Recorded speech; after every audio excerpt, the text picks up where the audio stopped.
Thanks for listening to Better Business, Better Life. I'm your host, Deborah Chantry-Taylor. We're going to do something a little bit fun now. This podcast, would you believe, has been going since 2020. It started off as a bit of a fun hobby, and now some 5 or 6 years later, we're 260 episodes in and still going strong. Each week I produce a new episode, but I thought it might be fun to bring back some of the old episodes and leave them just exactly as they were. So no tweaks, no edits. So there might be a little bit of poor quality in there, but at least you'll get to see and hear from some of the most amazing business people that I've spoken to over those 5 or 6 years. I really hope you enjoy the episodes, and don't forget, if you ever need any help, just reach out to me. I'm only an email away, deborah@businessaction.com.au or deborah@businessaction.co.nz. Better Business, Better Life, here to help.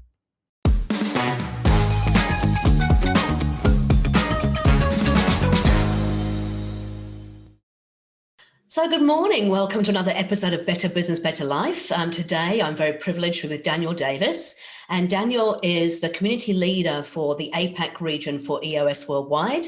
He's also a certified EOS implementer, and he's worked with about 80 clients of the EOS system. So welcome, Dan. Thanks, Deb. Nice to be here and joining you. Yeah, lovely to see you.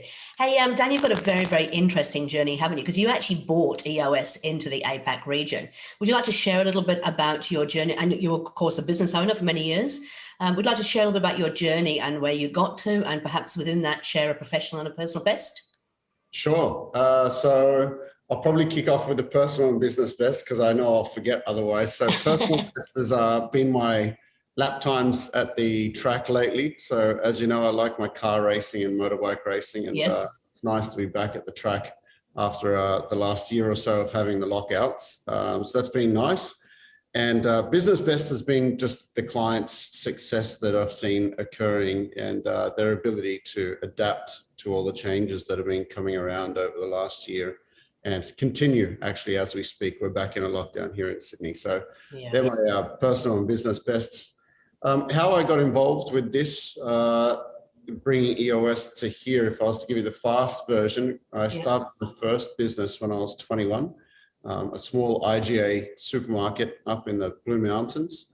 Worked very hard growing that store, opened it in the morning at 5, worked through till 11 at night, and lived at the store for about 3 years. And over time, I learned every conceivable mistake, I guess, as you go. And thankfully, by the end of 3 years, it was a really successful store. And that allowed me to continue on doing some other things. So over the years, I've been in property development, also building out other stores, other retail stores, some professional service space, B2B work that I've also had.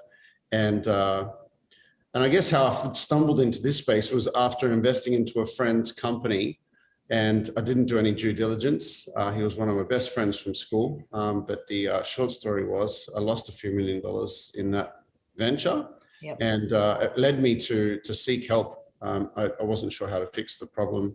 Tried a few different business coaches and advisors without a great deal of luck, actually. It was quite frustrating until I came across one lady. She helped me really well.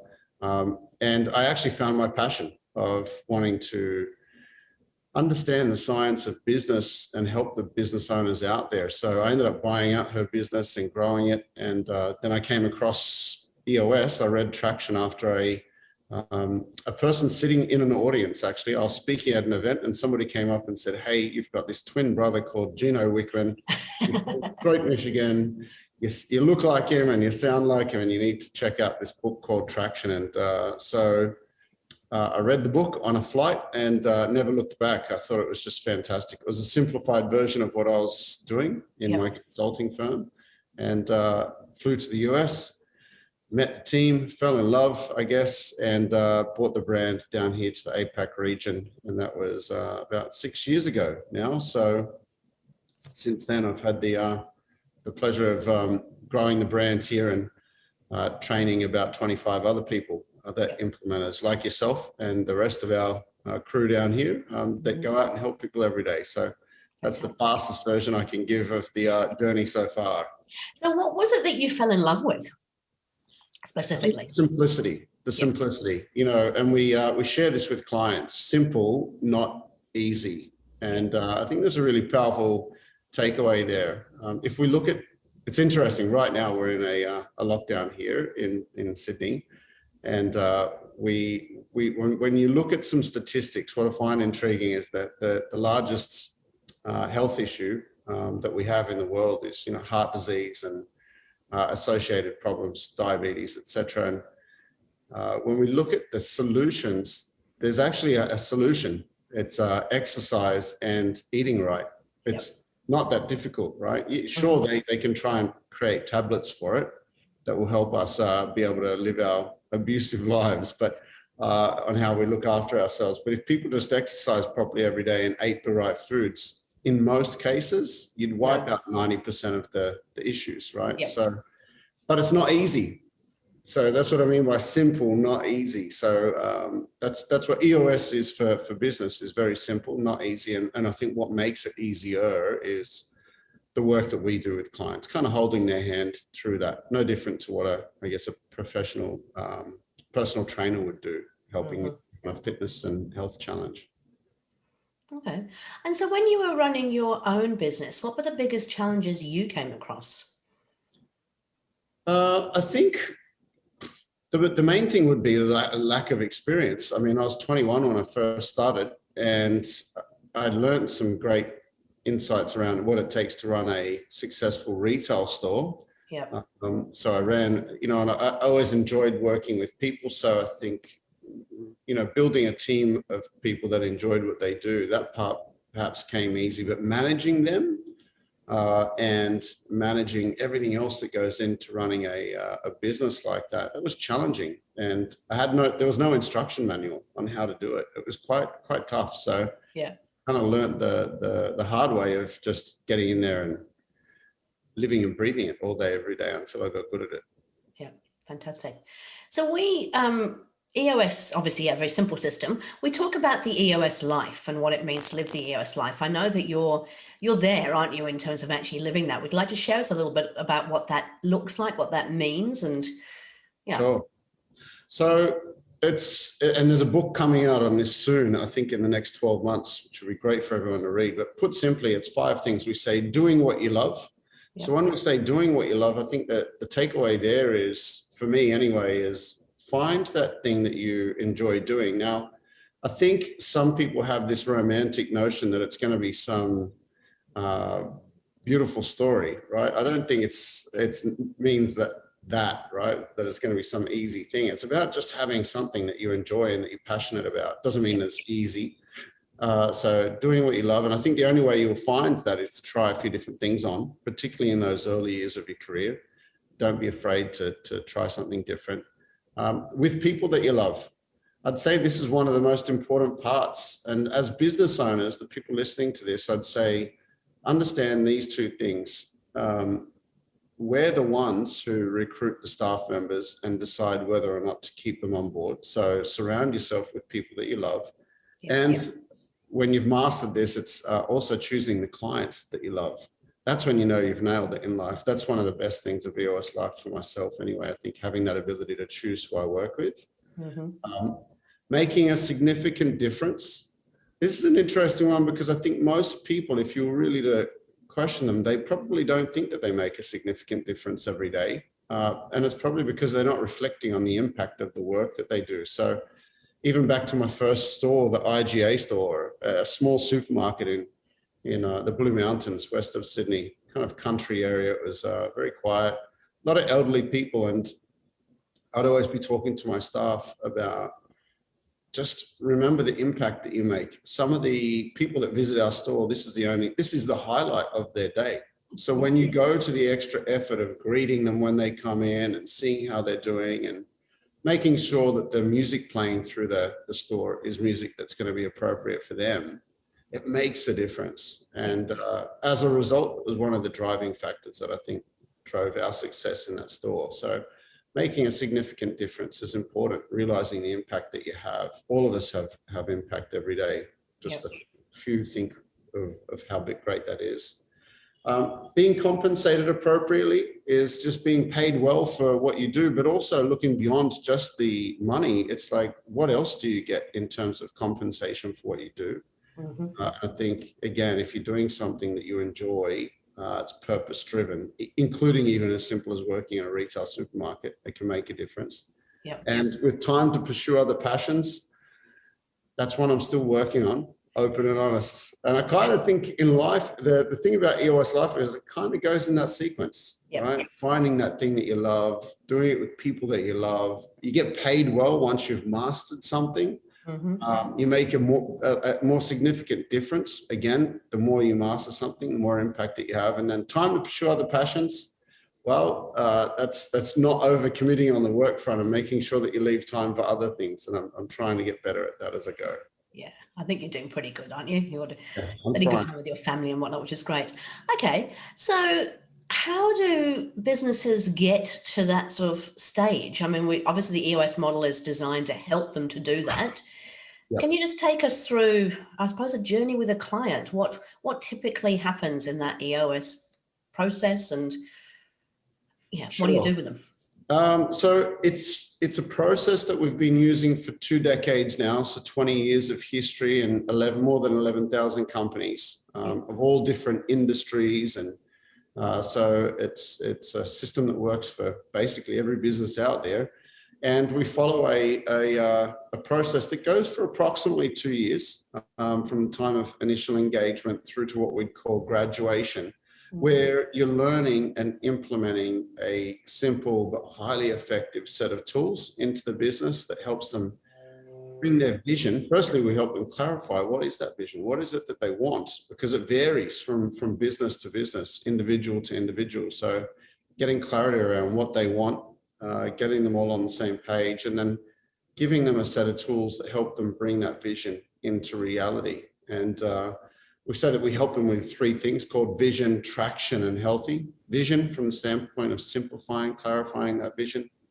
Traction from the standpoint of what I was saying, giving them the tools to succeed. And healthy from the standpoint of creating a healthy, cohesive leadership team that can be really open and honest with one another and enjoy working together and confront the issues that the businesses face on a day-to-day basis. So, and graduation simply means they get to a point where they've learned these tools and they can run independently. They don't need to be working with you. They've kind of got this and they can continue with those great habits, build a successful business and life. Fantastic.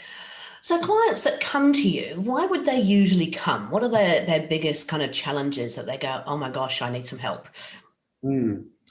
It's interesting. So some are feeling pain and they come along because maybe they're not getting what they want from their business. They might be frustrated, feeling like they've got a vision, but it's just not coming to reality. Some may come because they feel like they're not getting the financial reward out of it that they should.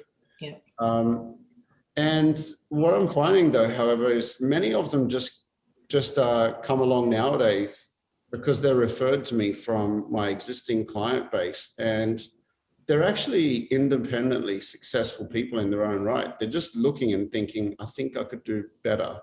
And that doesn't necessarily mean financially. It could just mean I could create a better workplace for my team members to enjoy, and perhaps I could be better in my market. I could be even better than what we are now. So they're really open to trying on new things. They're not necessarily in pain. They just think, hey, I think I could do better. And I'm willing and open to look at EOS to help me.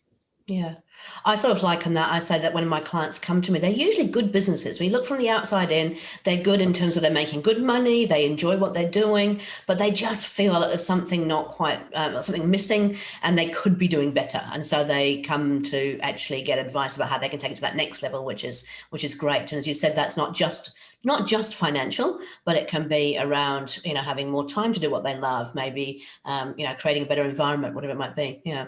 Exactly. Okay, so what do you have a favorite tool in the EOS model? I always ask this question of implementers. Yeah, favorite tool. Well, funny, it's interesting because I've probably just shared it. The EOS Life is not necessarily a tool that we teach. It's more of an outcome of the work that we do, but it definitely is my my favorite thing that I refer to. But I'd probably say the VTO, being a visionary, having a document that can capture that vision and put it down into its into a simple page. It's hard to believe that you could get everything that's in your head onto one document, and so on point. I've had multiple occasions when we finished the 2 vision building days where the founder, who we often term the visionary, gets a little teary, a little emotional, and says, that's what I've been trying to share all these years, and I just couldn't put it into a simple form. And so it helps them clarify where they want to go, and the team to get united around that same vision. And that's a pretty cool thing. I use the same methodology also at home, same document, just for planning at home too. And I was going to ask you about that because I know that you do. Yeah. So do you have quarterly sessions with your family? Correct. Correct.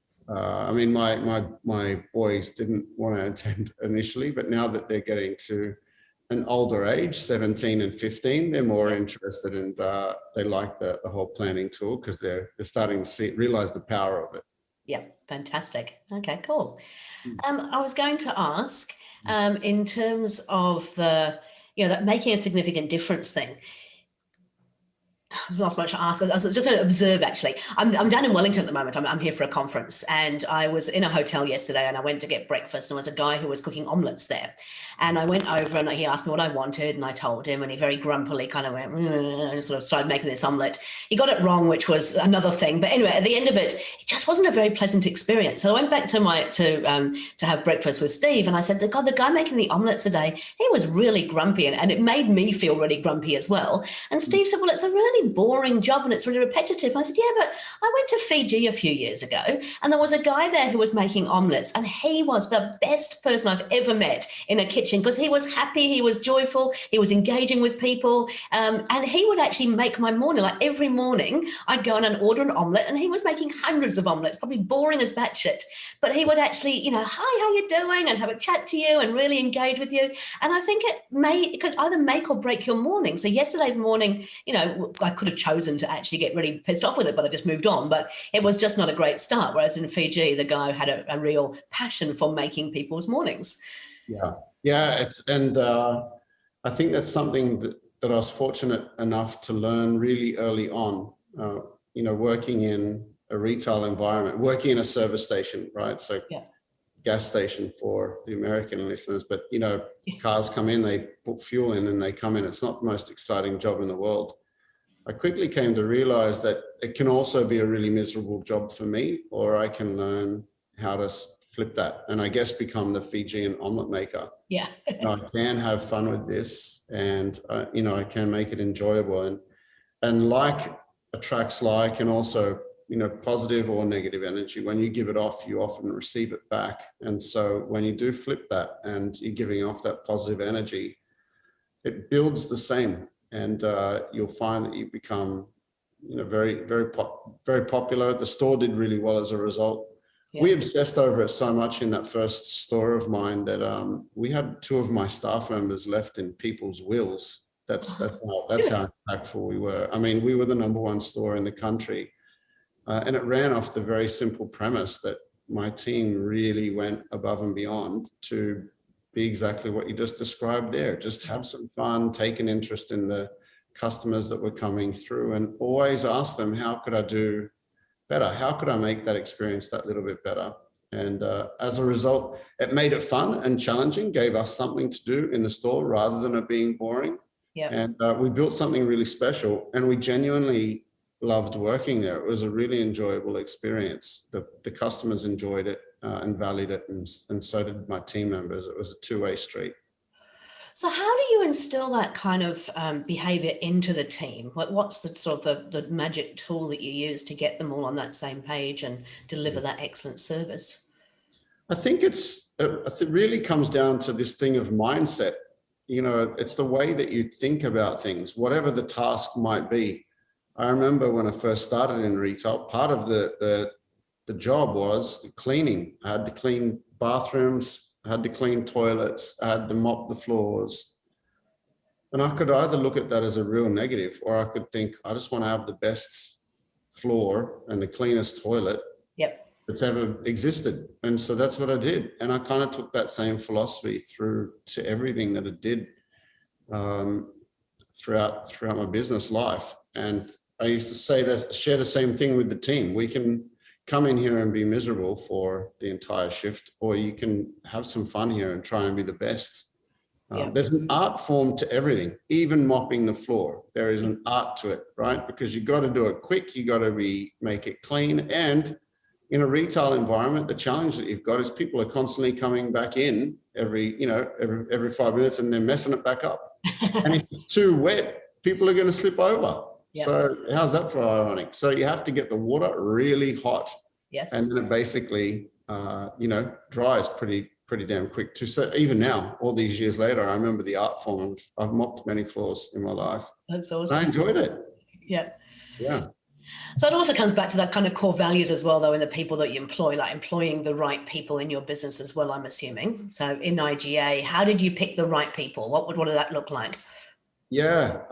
Well, it was interesting. The first 3 staff members that I had, 2 were straight out of high school. So it was their first job. And the other was at the end of her career. So she'd had a career working in many different fields, mostly retail, and working in a chemist. She wanted something closer to home. She'd moved up to Blackheath in the Blue Mountains. And so she came in, and so we had a really diverse workforce. There was no secret. We loved having Leslie because she could teach us many things, because we were the young ones. I mean, I was 21, the other 2 were 18. Yep. And she would have been in her early 60s, and she was a gem. But I think we also brought the energy. So we all contributed in our own way, and it made for a great team, and we built from there. So getting that culture right and the mindset right is a big thing. And you need to take the time to coach your team members. I mean, my simple philosophy is, okay, so mopping the floor and cleaning the toilets or flipping the omelets, it's not such a big job, right? Not such an important thing. So tell me then, when do you perceive that your job's going to be important? At what point in your career is what you do important? Is it when you start managing somebody? That's when you'll take your role seriously. And I mean, at what point does it become important? And the answer to that question is everything's important. Yeah. Because if the bathrooms aren't clean, or the shelves aren't stacked properly, or you don't speak nicely to the customers and greet them hello and say goodbye and these things, then nothing. You can do everything else at the top end. You can have the best accounting system in the world, but if you're being a jerk at the front counter, your store will never succeed. Yeah. So at what point do you take it seriously? I think you should take it seriously right from the entry point. Mopping the floor is where it starts. Yeah. And then that comes down to, as a leader, being a good communicator too, right? So having those conversations regularly with your team and making sure they are all on the same page. Yeah. Correct. And being patient, particularly with young staff members. Nowadays, one of the things that I'm observing is teenagers don't have jobs the way we used to. Makes me sound old, but back in our day, right? It was very normal to get a job when you were 13 or 14 years old. So by the time you actually entered the full-time workforce, you had 4 years, 5 years under your belt of being in a work environment. A lot of the time nowadays, kids, we're in a different economic time. They just don't have parents look after them. They don't really have the same requirements. And what we're missing is the true value of them working at a younger age. So just be mindful that some of them even go straight to uni then, and they still, they don't even have you work today in life. Years old, yeah. And it's like, you need to be respectful that they don't get some of the very basic things. You need to take a little time just to help them, guide them through, and teach them some real 101 things. Don't assume that they've learnt those lessons yet in life. And don't assume that they don't want to know. I think that's false. Right. It's not fair. Sometimes I hear people say, the young ones don't want to work anymore. And I think, I think that's a real generalization and not fair. And we just don't know, do they? They just don't know what they're sort of missing out on, a bit like a battery, I suppose. Yeah, inspire them. Inspire them to see things they haven't yet seen. That's the joy of work. Perfect. So let's just say a business owner's going, yep, you know what, I want that EOS life. I want to be doing what I love with people I love, making a huge difference, being compensated appropriately and having time to pursue other things. Where would they get started? What would be their sort of the 3 tips you would give them to get them started on that journey? I think, well, firstly, read the book Traction. You know, get that book read. That's where it all changed for me. If you're too busy for that, which many people listening to this will fall into that bucket, they'll say, well, that's great, I will at some point. Just contact one of the implementer community, reach out to one of the EOS implementers and ask them for a chat. And, you know, book in a 90-minute meeting, so where you can go along and hear about EOS live. So for some people, that's better and more convenient than reading the book. Yep. And just get started. I kind of thought about these lessons prior to today, because you'd given me the heads up that, you know, what are some insights? And these are the things that I thought. Yep. Number one is try things, you know, to find something that you enjoy in life. I think too many people are fearful for change. Just try different things on and see what happens. Respect that it takes time to master something, whatever it is, be it a trade, a profession, a skill of any description. It's going to take commitment, right, to get great at something. And the same applies for running a business. It takes time to learn the skill of running a business. So when you think that you spend 4 or 5 years doing, you know, a university degree or a trade, your apprenticeship, and then it takes another 4 or 5 years to get actually really good at that skill, so it's a decade. Appreciate that going and registering a business doesn't make you a successful business owner. You need to learn the craft of running a business. So EOS is designed to just help you on that journey to run the business more successfully. And the final point I would say there is, being World Cup Day today, the World Cup finals, I thought it would be appropriate to share this take on life that I have. And that is, you can't score a goal from the sideline. You need to actually get on the field and have a go.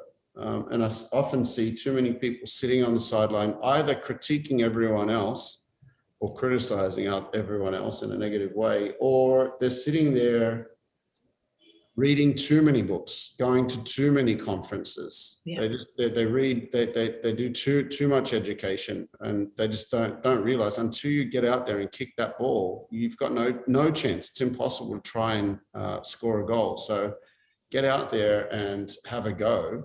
And know that, you know, from a business perspective, EOS is a fantastic start to help you understand the craft of running a business. So just do something, get started. Get started. Great opportunity right there. Yeah, I love it. I think one of the reasons that I fell in love with EOS, apart from yourself and Fran and the values that EOS has, was that it was, for me, I have read lots of books and I have done the MBA and I've done all of that stuff, and I've also run a business, but I love that it took all of that knowledge and really brought it down into a very, very simple model.